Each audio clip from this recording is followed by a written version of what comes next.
파란 리본 TV 이병준입니다. 제네시스 해피니스 창세기 행복론을 다루고 있죠. 우리는 원래부터 행복하게 창조되었다는 내용을 계속 다루고 있습니다. 오늘은 61번째 한계 인정의 행복이고요.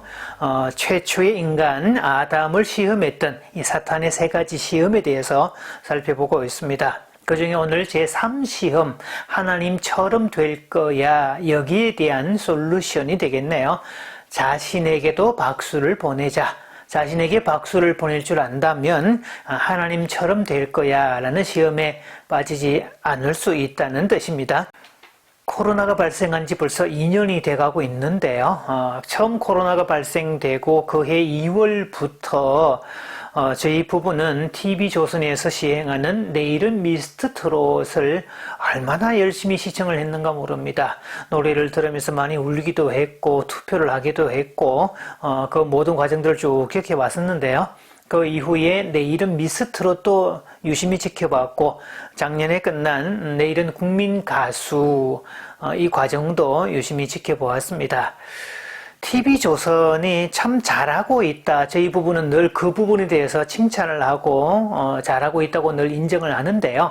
이 뽑힌 가수들의 인지도를 높여주는 일을 정말 잘합니다. 이 지속적인 방송 활동을 통해서 계속 화면에 노출되게 만들고 이 사람들이 어떤 가수로서 어떤 입지에 올라설 수 있도록 그들의 인지도를 높여주는 그런 부분에서 정말 잘하고 있다는 생각이 듭니다.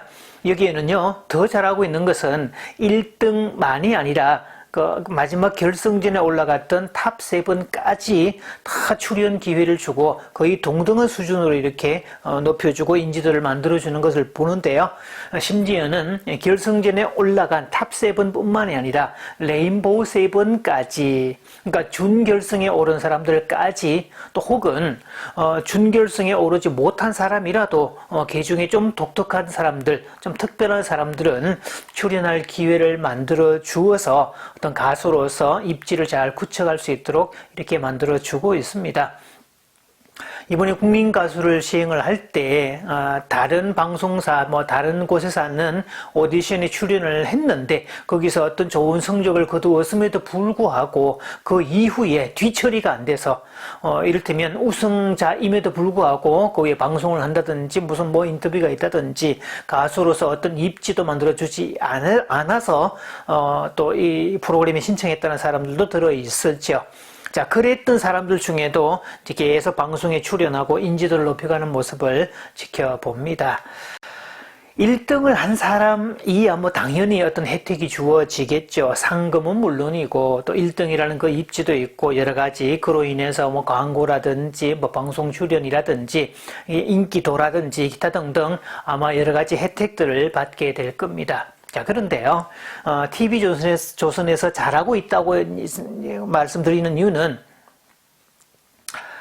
1등이야 주어지는 혜택이 다르겠죠. 상금을 비롯해서 온갖 조명을 받는, 주목받는 대상이 되고 일약 스타덤으로 올라서는 그런 대상이 되겠지만 TV조선이 잘하고 있다고 우리가 말하는 것은 그 1등뿐만이 아니라 다른 사람들 역시 어떤 인지도를 높여줌으로 해서 그들도 광고 모델로 발탁이 되고 또 다른 어떤 방송사에서 또 출연도 하게 되고 그러면서 자신만의 입지를 굳혀가는, 넓혀가는 그런 모습을 볼 때 그 모습이 참 보기에 좋고 흐뭇하다는 뜻입니다.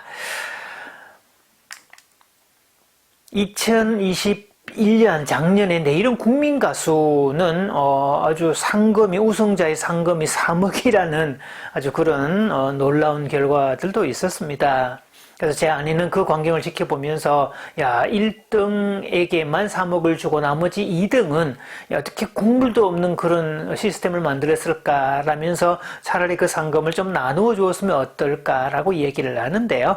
저는 그렇게 얘기를 합니다. 혹여 상금 자체로 본다면야 아쉬운 점이 있겠지만 이미 결승전에 올랐고 탑7이 되고 그렇게 어떤 그 인지도를 높일 수 있는 기회를 받았기 때문에 그 이후에 지속적인 방송 출연과 또 개인의 어떤 방송 감각, 뭐 예능에 출연하면 그 특유의 입담이나 어떤 제스처나 어떤 유머러스한 그런 것들이나 뭐 그런 개인의 능력이 뒷받침이 되면 상금으로 받지 못했던 그 수입보다 훨씬 더 많은 것들을 얻어갈 수 있기 때문에 그런 부분은 걱정하지 않아도 된다. 일단 탑7에 오른 것만 해도 이미 가수로서 모든 출발을 할 수 있는 여건을 마련한 거기 때문에 우리는 충분히 박수 보내줘도 괜찮을 거다라고 얘기를 해줍니다. 우리가 대부분 1등만을 기억하는 그런 문화에 있어서 그런 거지 사실 2등, 3등도 대단한 성적입니다. 1등만 대단한 게 아니죠. 뭐 사실 본선에 출연한 것만 해도 대단한 입지죠.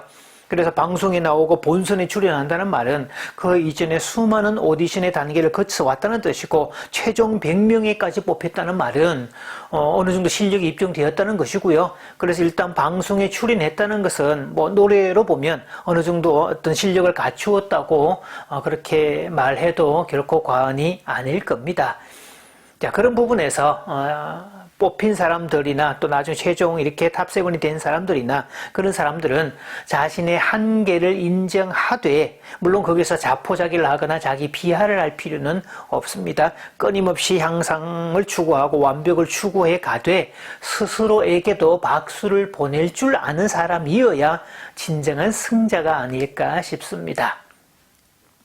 1등이냐 2등이냐 3등이냐 이렇게 말하는 등수는 절대 진리가 아닙니다. 이것은 평가자에 의해서 어떤 평가 기준에 의해서 달라지는 상대평가이기 때문에 본인 스스로가 절대평가를 통해서 어떤 레벨에 올랐다고 판단하면 등수를 먹일 수 있는 것들이 아닙니다. 사실 결승전을 지켜보면요, 이 탑7이 노래할 때 우열을 놓고 보기에는 누구의 실력이 더 좋고 더 나쁘다?